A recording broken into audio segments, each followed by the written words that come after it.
અમદાવાદના મોટેરામાં આશ્રમ પાસે એએમસી દ્વારા ગેરકાયદેસર બાંધકામ પર મોટું ડિમોલિશન હાથ ધરાયું. ભારે વિરોધ વચ્ચે ચુસ્ત પોલીસ બંદોબસ્ત સાથે 37 મકાનો તોડી પાડવામાં આવ્યા. આ મામલે ડેપ્યુટી કમિશનરે જણાવ્યું કે હાઈકોર્ટના આદેશ બાદ આ કાર્યવાહી કરાઈ છે. સરકાર દ્વારા મકાન માલિકોને પૂરતું વળતર 50 ચોરસ મીટર સામે 61 ચોરસ મીટરના મકાનની પણ ફાળવણી કરવામાં આવી. આવાસ ન મળે ત્યાં સુધી 10,000 રૂપિયા ભાડું પણ ચૂકવાયું છે.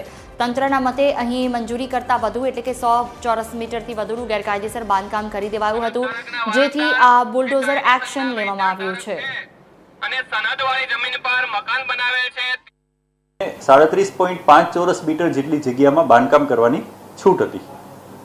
ત્યારબાદ અમદાવાદ મ્યુનિસિપલ કોર્પોરેશન દ્વારા તેમના દ્વારા 50 ચોરસ મીટરથી પણ વધારે વિસ્તારમાં ગેરકાયદેસર બાંધકામ કરવામાં આવેલ હોવાથી તેઓને જીપીએમસી એક્ટની હેઠળ નોટિસ આપવામાં આવેલી. આ નોટિસની સામે તેઓ નામદાર ગુજરાત હાઈકોર્ટમાં ગયેલ.